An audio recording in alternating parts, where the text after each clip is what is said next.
He boarded the night train in 1912, heading north to visit family. The platform was foggy, the conductor silent. He found his compartment empty and quiet. The other cars seemed strangely dark, though lanterns hung in every corridor. The train started moving without a whistle.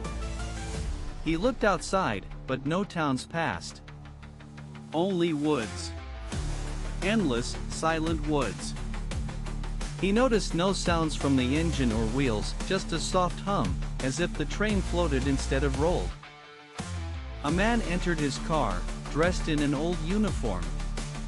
He nodded, then vanished before his eyes. He searched for other passengers. Car after car was empty, though some had warm teacups and coats hanging neatly. The dining car was set for a meal, with candles still lit. A chair rocked slightly at the far table. He turned back toward his compartment but found the hallway stretched longer than before, twisting unnaturally like a maze. Windows now showed unfamiliar landscapes. A blood-red sky. Mountains that shimmered like glass. Trees shaped like human faces.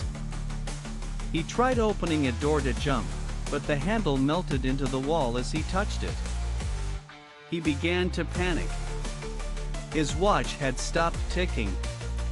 Time inside the train felt frozen or lost completely.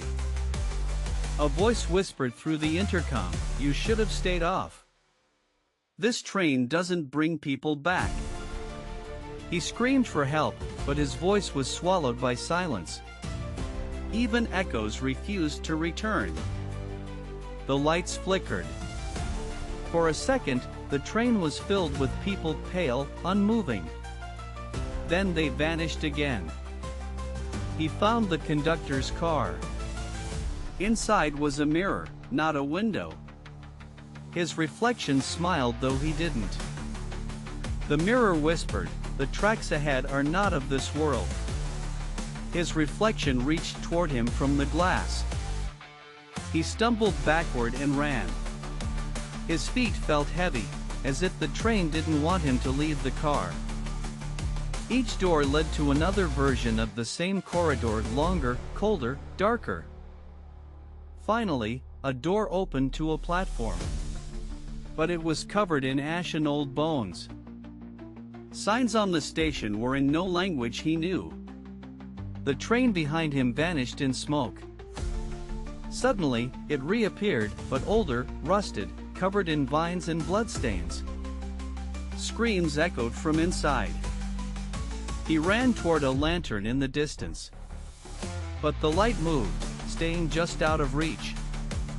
A child appeared beside him, holding a ticket. "Too late," the boy said. "It already claimed your name." He dropped the ticket he had. It was blank now, the ink faded completely. The boy vanished. The forest swallowed all sound. The rails behind him led nowhere, just bent into mist. He found a wrecked train deep in the trees. His own name was carved into its rusted side.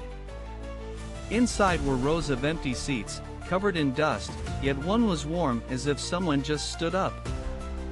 He sat for a moment, hoping to understand. The whistle blew. A new train arrived silently on tracks of bone.